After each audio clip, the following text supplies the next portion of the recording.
Don't do a Carl Froch. Stand there, hands high, just catch the shot, slow, keep chopping him.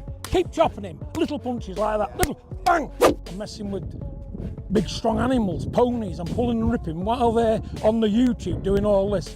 My body's staying right. You know what I'm saying? Just feel my body, man. Feel it for an old. You can help me. I don't talk, I fight. Yeah. So I don't want to talk to him. It's 2.5 mil. I'm looking at the camera. It's 2.5 million sterling. SAP. I don't want to talk to you. I don't want to look at you. I don't like you. But I'll. Little mock-up fight somewhere. See if they can get anyone interested in it. Who cares what they think? They're just average little boxers. No person. 4 miles 5 times a week. Weight training in a bag, sparring. Come on. I'm ready and prepared for these mugs. And I grabbed them. If you're in the outside, you put me out from. You know that. Yep. Very, very blessed. In my life, I've received the highs of highs and the lows of lows, and I'm very, very thankful to God for every experience that I've had, whether it's been good or bad or indifferent. It's all made me the man I am today. I've had such a marvellous career that I'm really, really thankful for. I've worked very hard, but it's all been God's plan. Everything that's happened has been God's plan. Even today, to come back at 37 years old. Breaking news: Tyson Fury erupts at his father John Fury after another call-out of Carl Froch. He makes it crystal clear he won't quit boxing just because John wants to fight at his age and tell him to stop. Fury is defending his legacy, showing he is untouchable, laser-focused, and fully in control while cutting through all family drama.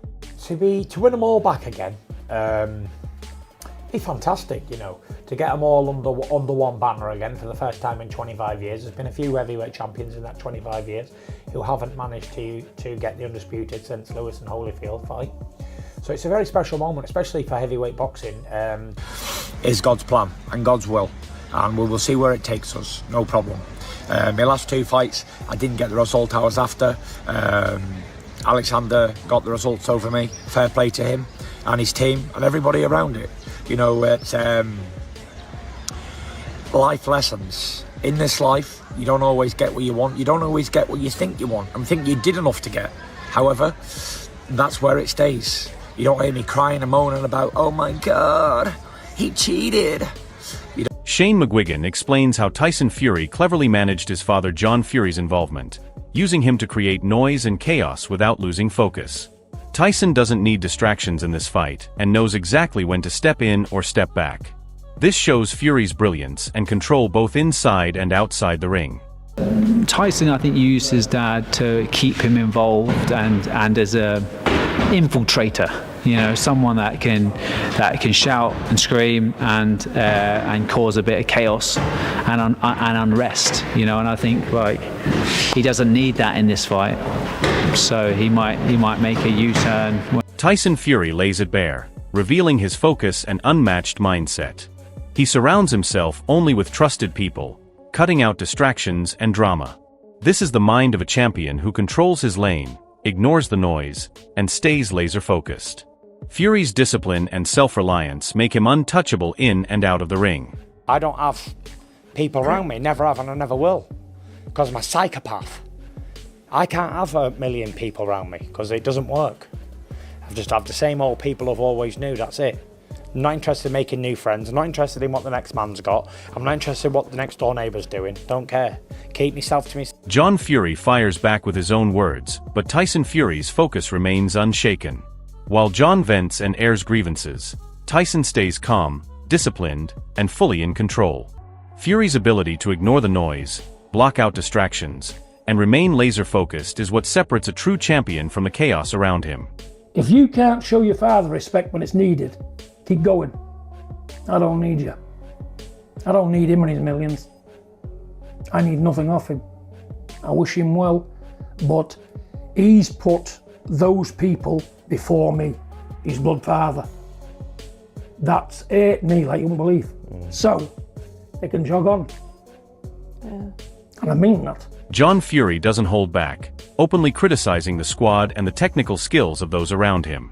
He makes it clear he refuses to tolerate mediocrity and has no filter when calling out weaknesses. His words hit hard as he positions himself as a man who speaks truth and demands respect in a world full of noise. Bollocks, the lot of it. Same squad, same bullshit. You're not a part of this training camp, are you? No, not at all. Yeah. I don't want it. I said, if you have him, that sugar, I'm no filter. I said, I'm gone. But what is it about Sugar? He's Is no it good. Tactically, technically? He's useless. Everybody's been in the corner. He got beat. He's been gone Tyson since the Deontay Wilder fights. It's finished Wilder completely. It's took a lot away from Tyson. Magmadov. This is a problem. I'm the first one to say it, because all them out there, they don't pay enough attention to detail, Spencer. It's a high-risk fight for him, isn't it? It's not what I'd have done. Look at Usyk. Usyk's saying, I'm 39-year-old. I want an easy time. He's picked Rico Van Hooven. Yeah. Man's not a boxer. I'm getting well paid for Rico, keeping my name out there. It's an easy fight. Even if Tyson wins this, it's 12 rounds of hard work he don't. Carl Froch fires back at John Fury, calling out his mouth-running antics and challenging his credibility in the ring. Froch makes it clear that John has never faced a professional like him and that his threats hold little weight. The tension between them is escalating, and the clash of egos is becoming impossible to ignore. I'm not going to big myself up too much. So he's never stepped into the ring, which is what I'm trying to get at, with a real professional boxer, ever. And recently he's been running his mouth saying, if you got me in a ring, a boxing ring, UFC ring, the only ring I'd be getting in is a boxing ring. But he said he'd choke me out. So maybe when he sees me, he's talking about choking me out. But let's just be clear about this. He won't be choking out anybody.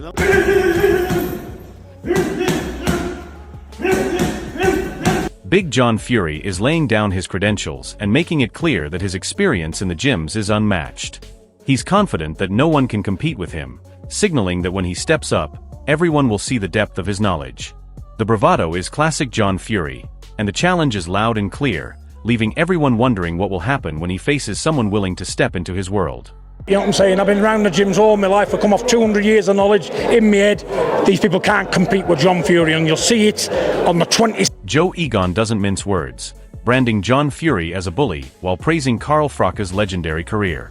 According to him, John's bravado doesn't match his ability in the ring, and Froch's experience against top opponents would give him the edge. The clash of personalities is intense, and fans can sense the tension building as predictions and opinions start flying. I watched Carl Froch getting knocked down by George Groves. He was gone.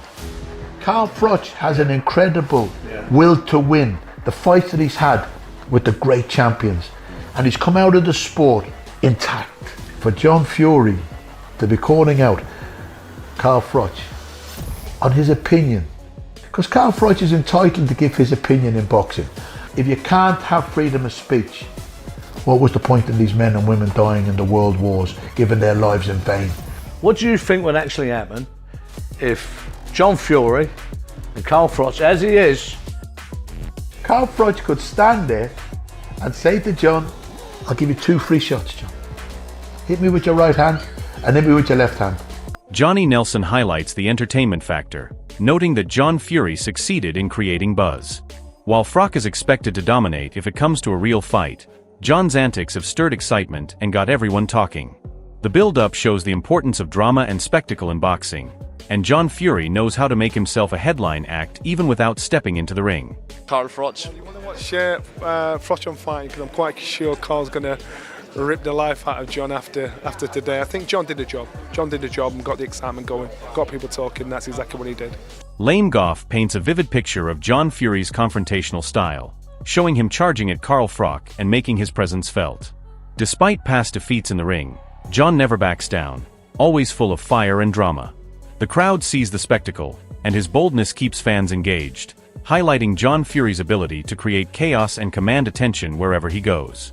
He went and tried to approach Carl Froch, screaming all these things at him, the fighting man, John Fury, 100-0 on the hard road, in spite of the fact he's been ironed out in the boxing ring plenty of times, including by non-punchers like Henry Akin one day, and it's all there for the people to see. He was going in on Carl Froch. Carl Froch delivers a scathing critique of John Fury's approach to boxing and public antics, pointing out that chasing crossover fights for money may hurt his legacy. He argues that John is alienating fans and risking respect in the sport while using drama as a shield.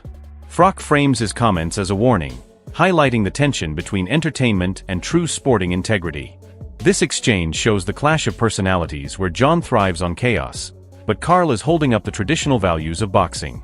The debate grows beyond the ring, with fans divided between the spectacle John creates and the professional standards Froch defends. The confrontation is as much about character and reputation as it is about skill, and the media frenzy only fuels the drama leading up to the inevitable showdown. it's going to be a waste if you keep fighting these crossover fights. All right, you're taking the money, that's great. But when your career's over and you've finished, you want your legacy to be intact. You want that respect, and you're killing off the fans. The fans are turning against you. You can see it with the comments on all your videos and the stuff you say. You can see that they're turning against you, and it's sad to see. I don't mind you giving me stick. You're having a bit of a go back, you're defending yourself, you're on your back foot, and deep down I think you know you're hurting the sport, and I think you know that actually what you're doing is bad for the game. You're taking the money instead of being full of pride for the sport, I think. Adam Smith explains that the clash between John Fury and Carl Froch escalated from online jabs and commentary, with John taking offense and challenging Froch directly. This isn't just a casual feud, it's a full-blown battle of egos. Both men are seasoned and enjoy the theatrics, and the tension is part entertainment, part personal pride. Fans are watching closely as this confrontation promises fireworks. The exchanges highlight John's fiery personality, unwilling to back down even against a Hall of Famer like Froch. Meanwhile, Froch thrives in these scenarios, using logic, experience, and his legacy to call John out. The dynamic is unpredictable, making this one of the most talked about conflicts in recent boxing media, keeping everyone on the edge of their seats as they anticipate what will unfold next. Having a go at the Furies probably over his time on his channel, maybe, I'm guessing, and John didn't like that and wants to have a fight with him, something like that. It was something like that. I don't think he was still necessarily turning down a fight. What I do know is that John Fury and Carl Froch on the cobbles will be fun. I think they both have a good. Ade Oladipo captures the chaotic energy of John Fury as he lunged at Carl Froch during the press conference. John's instinct is always confrontation, and this moment is pure spectacle. While it may have been fueled by ego, the entertainment value is undeniable. Froch's provocations over the past month set the stage, and John delivers in full force, creating tension, drama, and a viral moment for fans. This isn't just boxing, it's a clash of personalities and a media spectacle that keeps audiences talking.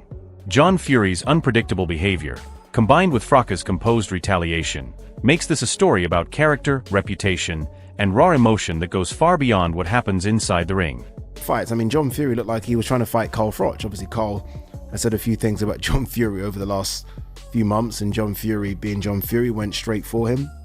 I'm not quite sure what he was going to do if he got to him, but I guess that was the entertainment from the press conference. Pain Game highlights John Fury's outrageous and unpredictable personality, turning even casual moments into chaos. His dramatic gestures and provocative statements steal the spotlight and fuel debate among fans and media alike. From references to his family to crude antics, John knows how to dominate attention. This behavior keeps the narrative lively and unmissable, proving that when John Fury is involved, there is never a dull moment. The spectacle he creates, often shocking yet compelling, ensures that every press conference, interview, and confrontation becomes must-watch entertainment, solidifying his place as one of the most controversial and talked-about figures in boxing culture.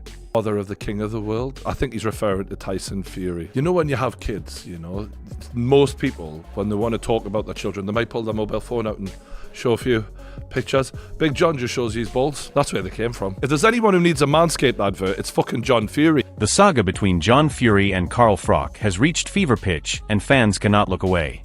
John Fury has proven once again that he will speak his mind and create chaos wherever he goes, while Carl Froch calmly fires back, pointing out experience, skill, and legacy. Every press conference, confrontation, and bold statement builds the tension higher as the two clash personalities collide. John Fury's antics make headlines, entertain fans, and keep the boxing world talking, while Froch's measured responses highlight the gap between bravado and professionalism. This is more than a feud, it is a spectacle, a battle of ego and reputation, and a lesson in how boxing personalities influence the sport beyond the ring. Everyone is waiting for the next move, and the stakes are clear. Will John Fury continue to provoke and dominate attention, or will Carl Froch silence the noise and assert his Hall of Fame authority? The anticipation is electric, and the drama is unmissable. Don't just watch the chaos unfold, join the debate in the comments, and tell us whose side you are on.